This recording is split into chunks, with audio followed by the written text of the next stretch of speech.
पिछले वीडियो में हमने इज एम आर का प्रयोग सीखा था। आज के इस वीडियो में हम हैज हैव हैड का प्रयोग जानेंगे। इस प्रकार के एजुकेशनल वीडियो के लिए हमारे चैनल को सब्सक्राइब जरूर कीजिए। धन्यवाद। हैव हैज का रूल समझते हैं। रूल सब्जेक्ट प्लस हैव या हैज प्लस ऑब्जेक्ट। जैसे कि मेरे पास मेरी कार है, आई हैव माई कार। जैसे मेरे पास एक कार है, आई हैव ए कार। ये हैव हैज का रूल है। और अगला एग्जांपल समझते हैं। मुझे एक गाय है, आई हैव ए काउ। ये कुछ एग्जांपल्स थे इस स्ट्रक्चर पर।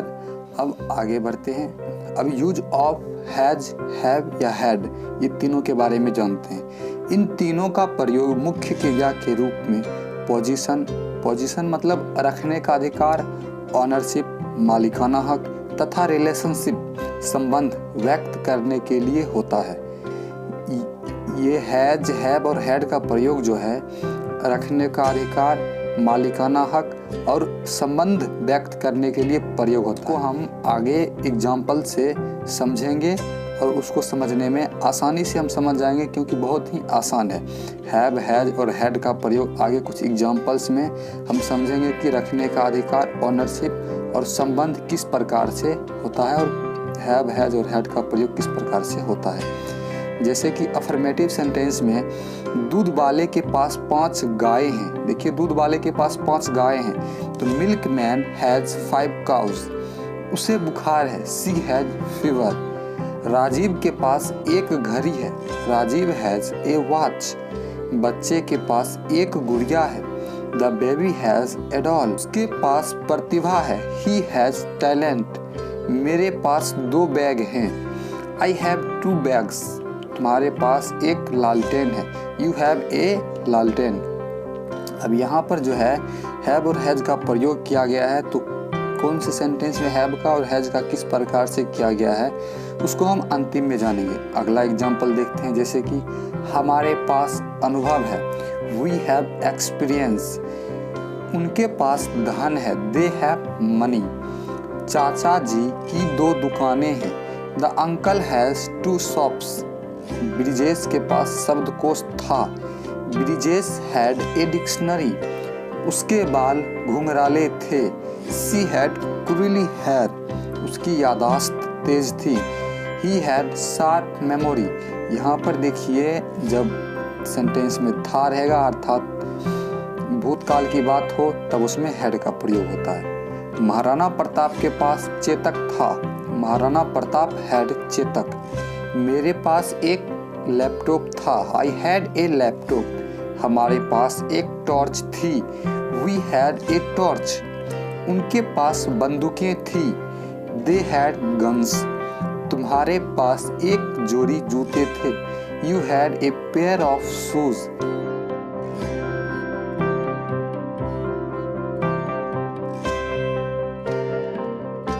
राजा के 2 रानियां थी, द किंग हैड 2 क्वींस।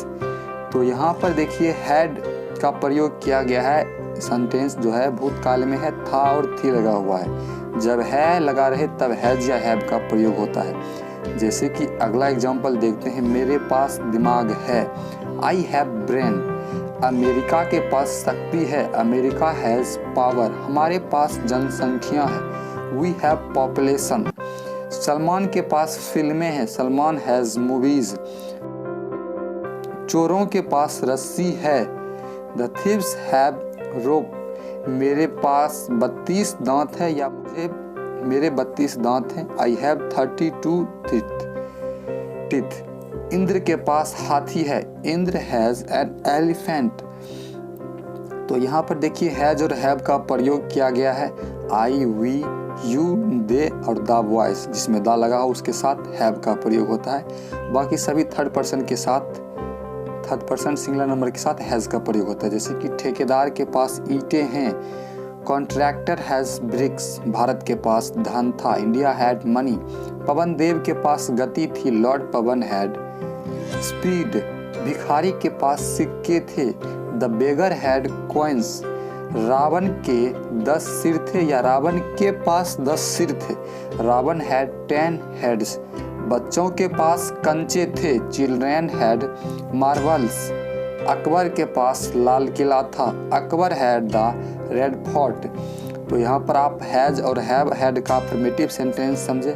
अब आगे जानेंगे निगेटिव सेंटेंस के बारे में। तो निगेटिव सेंटेंस का एग्जांपल देखिए, मेरे पास नीला स्वेटर नहीं है। इसको 3 तरीका से हम बना सकते हैं। I have no blue sweater, I don't have a blue sweater, I haven't any blue sweater. यहाँ पर देखिए I have no blue sweater और I haven't any blue sweater दोनों एक ही है, जिसमें नॉट का प्रयोग किया गया है।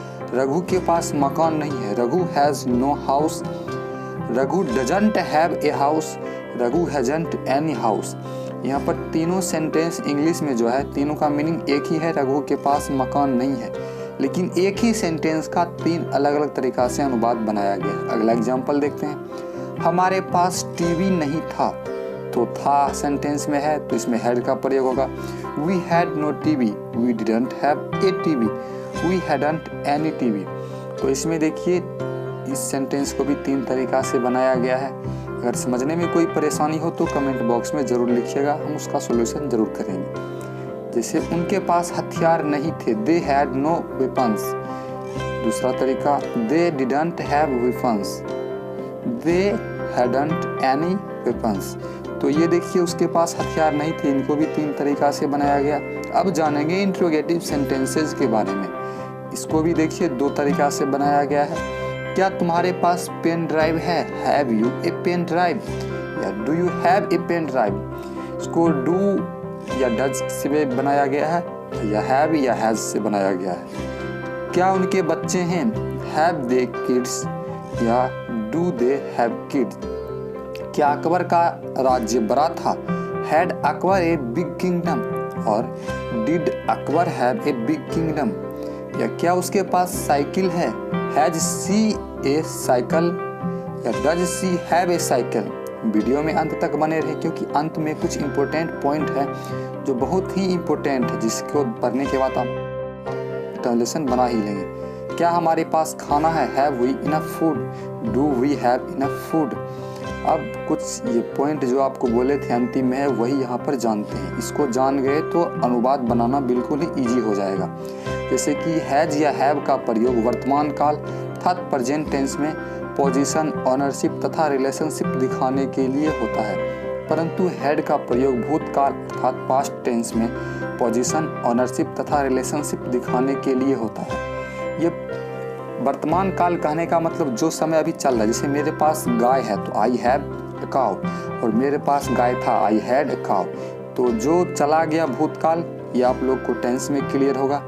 जैसे सकारात्मक अर्थात अफर्मेटिव स्ट्रक्चर, अफर्मेटिव सेंटेंस बनाने के लिए स्ट्रक्चर का रूप इस प्रकार है। अफर्मेटिव सेंटेंस के लिए सब्जेक्ट प्लस हैज या हैव प्लस नाउन, वर्तमान काल के लिए भूतकाल के लिए subject plus had plus noun भूतकाल की जिसमें था रहे। नकारात्मक निगेटिव सेंटेंस बनाने में स्ट्रक्चर का रूप जो है सब्जेक्ट प्लस हैज या have plus note plus noun वर्तमान काल के लिए, और भूतकाल के लिए subject plus had plus note plus noun ये भूतकाल के लिए, जिसमें था का प्रयोग हो। अगला समझते हैं 4 नंबर जो पॉइंट है 4, नकारात्मक वाक्य पिछले स्ट्रक्चर के अतिरिक्त भी 2 अन्य प्रकार से बनाए जा सकते हैं, अर्थात नकारात्मक स्ट्रक्चर जो है अलग प्रकार से बनाए जा सकते हैं। इसके लिए निगेटिव सेंटेंसेज के अंतर्गत दिए गए एग्जाम्पल्स को आप पढ़ें और उनका अभ्यास करें तो आप बना पाएंगे।